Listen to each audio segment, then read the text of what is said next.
Hey everybody, this is Joe Joseph, and this is the DailySheeple.com's news brief.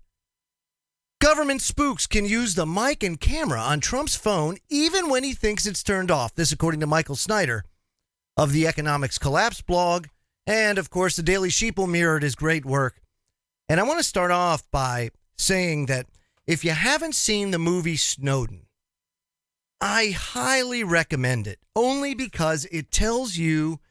First of all, I had no idea just how brilliant Edward Snowden, the person, actually is. I mean, unbelievable. When I say brilliant, I mean brilliant. But more importantly, the movie highlights just how courageous, how big a brass set Edward Snowden actually had to do what he did and put himself at unimaginable risk.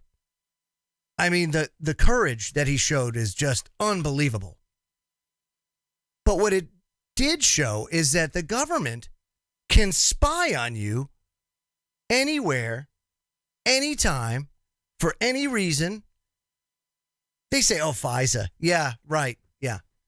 It's like a 99% approval rate, FISA court. It's crazy. Anyway, Michael Snyder wrote a great piece. He said, after reading this article, you might not ever view electronic devices the same way again. He said, last year, Hollywood released a biographical political thriller based on the life of Edward Snowden that had one particularly creepy scene. Now, in that scene, a government spook used a program to remotely activate the microphone and camera on a laptop, and by doing so, he was able to watch a woman as she got undressed. Sadly, as you'll understand, this kind of thing happens all the time. All the time. Any digital device can potentially be accessed and used to spy on you, even when it appears to be turned off. And this is why Donald Trump needs to be careful right now, because the intelligence community wants to take him down, and they can literally use any digital device in his possession to try and gather dirt on him. Let me stop there. Think about that for just a second. You know, he talked about this Watergate era wiretap. My thing is, it's nowhere near Watergate, because the technology has advanced so much, so fast, to the point where you don't need that Watergate type of technology.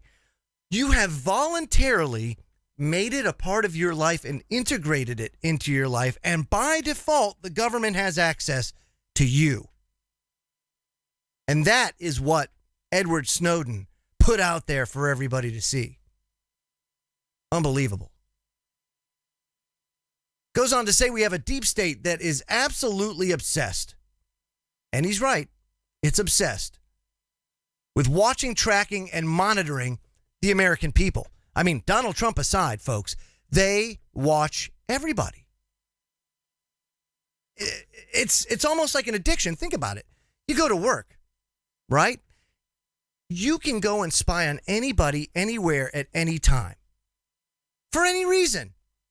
They don't even need permission. Hell, half the time they grant themselves the permission. If you watch this movie, it will floor you. So they love to track us. And something desperately needs to be done about this unconstitutional surveillance. I think we can all agree on that. But now that Trump has become greatly upset about how the government's been tapping into his phone calls, who knows? Maybe we can finally get something accomplished. I don't know how much he can do, to be perfectly honest with you. 1963 was a very telling year in American history for so many reasons, but primarily because President Kennedy found out what happens when you go up against the deep state, coupled with the mafia. Not good. Now, Michael recently wrote an article published on The Most Important News, and you can check that out. He talked about the NSA's brand, their brand new $2 billion storage facility out in Buffdale, Utah, that can store up to 5 zettabytes of data.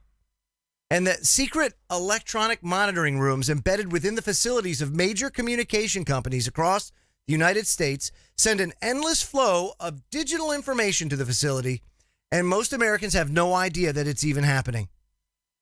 Now, Wired wrote this. Wired.com, before yottabytes of data from the deep web and elsewhere can begin piling up inside the servers of the NSA's new center, they must be collected. To accomplish that, the agency has undergone the largest building boom in its history, including installing secret electronic monitoring rooms in major U.S. telecom facilities. These, of course, are all controlled, folks, by the NSA. These highly secure spaces are where the agency taps into the U.S. communications networks, a practice that came to light during the Bush years but was never acknowledged by the agency. Think about that. Now, the broad outlines of this so-called warrantless wiretapping program have long been exposed. How the NSA secretly and illegally bypassed the FISA, Foreign Intelligence Surveillance Court, which was, of course, supposed to oversee and authorize highly targeted domestic eavesdropping. But do you notice how that just off to the wayside, my friends? Mundane details. People like William Binney, a whistleblower who I believe doesn't get near the credit that he deserves for doing what he did. And again, another brass set to come out and talk about, to stand up against the unconstitutionality. And he did it trying to go within the system, and the system tried to bring it to its knees. Much like myself and others, when we try to affect change from the inside, man, you get beat down. Beat down. Ed Snowden found that out, knew it, and knew that he had to do it from outside. Unbelievable. Now, Binney left the NSA in late 2001, shortly after the agency launched its warrantless wiretapping program. Now, this is what he said. He said they violated the Constitution setting it up, but they didn't care. They were going to do it anyway, and they were going to do it to crucify anyone who stood in the way. When they started violating the Constitution, he says, I couldn't stay.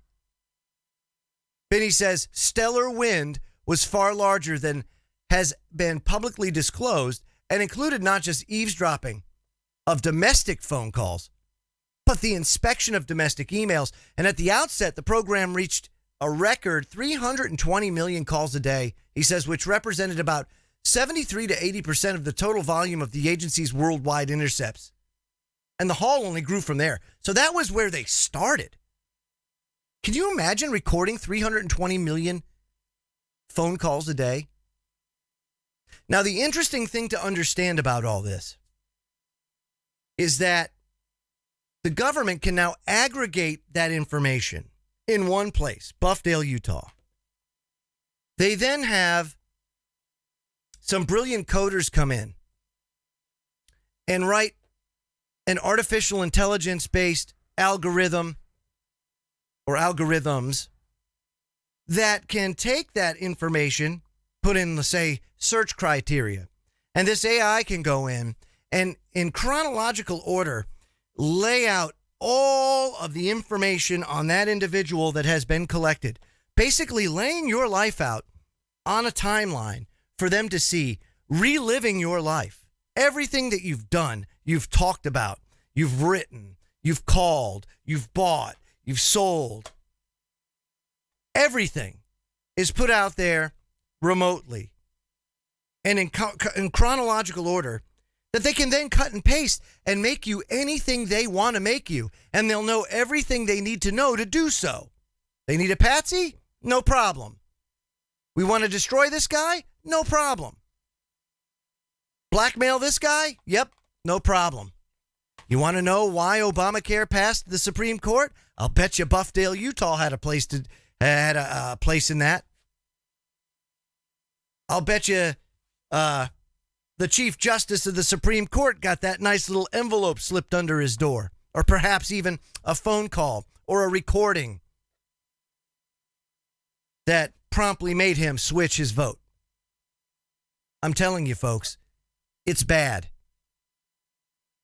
Now, Michael writes 320 million phone calls a day, and that was the number at the beginning of the program. He says, but even if you're not using a phone, government spooks can still potentially listen to you. The following comes from a CNN article entitled How the NSA Can Turn On Your Phone Remotely. Listen to this. Government spies can set up their own miniature cell network tower. Your phone automatically connects to it. Now that tower radio waves send a command to your phone's antenna, the baseband chip, that tells your phone to fake any shutdown and actually stay on. Now, a smart hack won't keep your phone running at 100%, though. Spies could keep your phone on standby and just use a microphone and send pings announcing your location. John Perk, who did cybersecurity research at the CIA, said these methods and others, and I always love that, and others, like physically bugging devices, let the U.S. hijack and reawaken terrorist phones. Unfortunately, there are 315 or 320 million terrorists in the United States, so they're going to have to hack your phone. And the truth is that these tactics are employed against anyone the NSA is interested in. And in fact, they could be listening to you right now. Well, I hope they're listening to me. Maybe they'll learn something. But thanks to Edward Snowden, we've learned quite a bit about how the NSA takes over digital devices. You know? Again, I cannot stress enough. Watch that movie. Unbelievable. One of the best movies I think I've seen. So what can we do, Michael writes, to prevent this from happening? And he says if anyone has external webcams or microphones, you can unplug them when you're not in use. And if you have a built-in camera, someone suggested covering the camera with a sticker. And of course, pulling out the battery entirely will prevent someone from taking over your phone when you're not using it. Do you notice now how many phones don't allow you to just simply remove it like they used to? It's really kind of a pain in the butt to do it, to the point where people will be this like, like for most Droid phones, as a matter of fact, the battery's now attached to a ribbon cable that you need a very small Torx bit to be able to pull it out. It takes about 10 minutes to do. And how many people want to go through a 20-minute routine of removing and putting your battery in every day?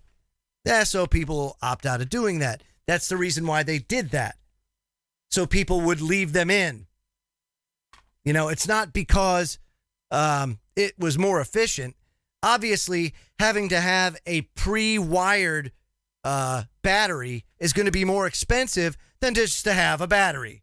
It is not in the manufacturer's best interest. Obviously, that came from the NSA. Now, he says, but at the end of the day, it's going to be really hard to keep government spooks out of your electronic devices completely. He said they become extremely sophisticated at using these devices and to get what they want, and they will literally go after just about anyone.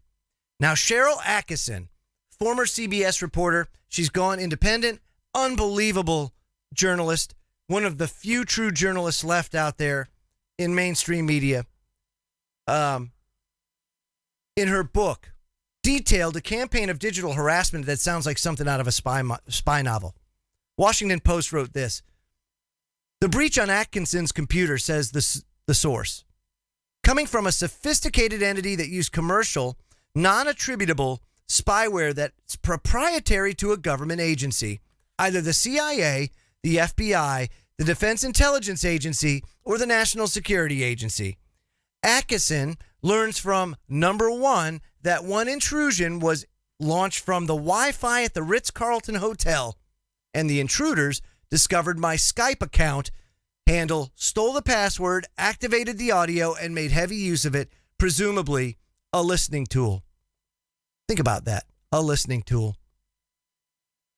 Very simple. Intruders discovered her Skype account, stole her password, activated the audio, boom, done. She had no idea. None. And number one, her source, informed Atkinson that he'd found 3 classified documents deep inside her operating system such that she'd never know they were even there. Why? To frame her?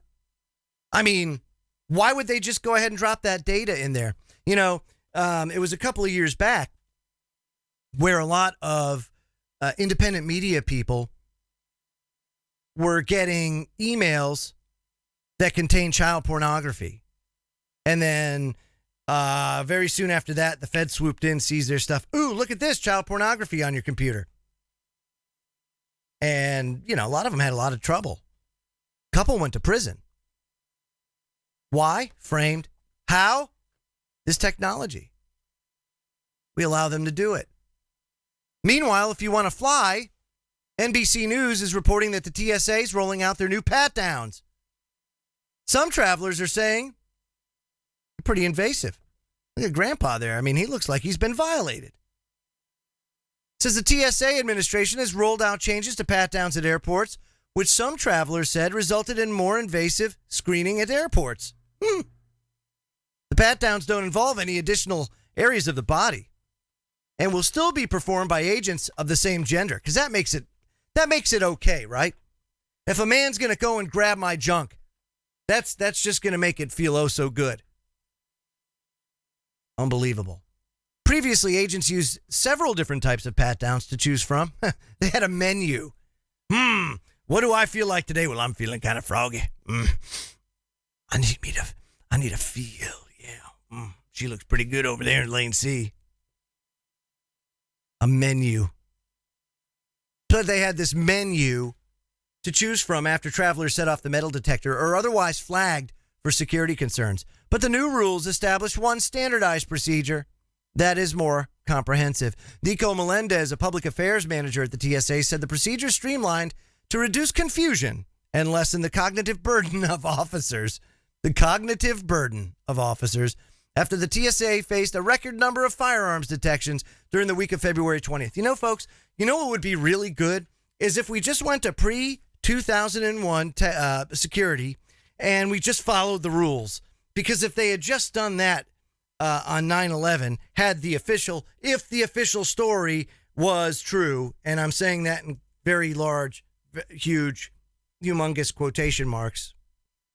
There they are. I'm saying that because everything that they say in the official story could have been prevented had they just followed the existing protocols that took place.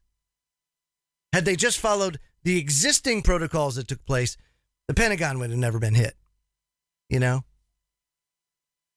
Or the Twin Towers would never have been hit. I mean, nothing, it would never have happened. They couldn't have done it.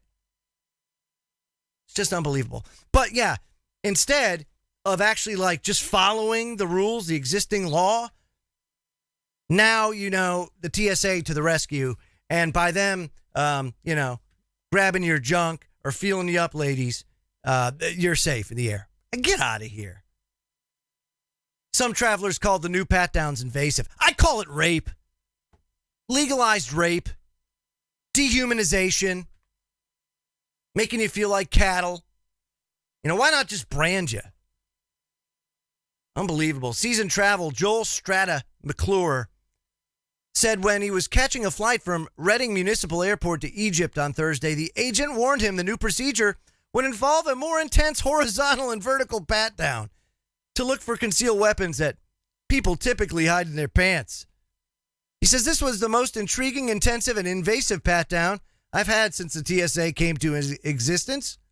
Usually it's comparatively perfunctory. The gold bracelet on my right wrist sets off the security alarm every time in the U.S. Now, Strat McClure said he was curious why it took the TSA 15 years to understand that people conceal weapons in their pants and doubted that the new pat-downs would be much more effective than the old ones. Yeah, I would have to say, my friend, you're absolutely right. It says seasoned travels might take it in stride, but infrequent travels might be embarrassed and even shocked. I mean, how often have we seen that? And to be honest with you, frequent flyers, why would it be okay? Why should it be okay? And look, we don't have to put up with this if we don't want it.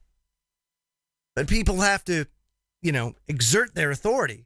And everybody, you have the power out there to make that change. Each and every one of you do. We do not have to put up with this. I'm Joe Joseph. This was the DailySheeple.com Daily News Brief. Subscribe to this YouTube channel today and go over to the DailySheeple.com and check us out. Subscribe to our newsletter. You won't be sorry. I will see you tomorrow, everybody. Have a great day.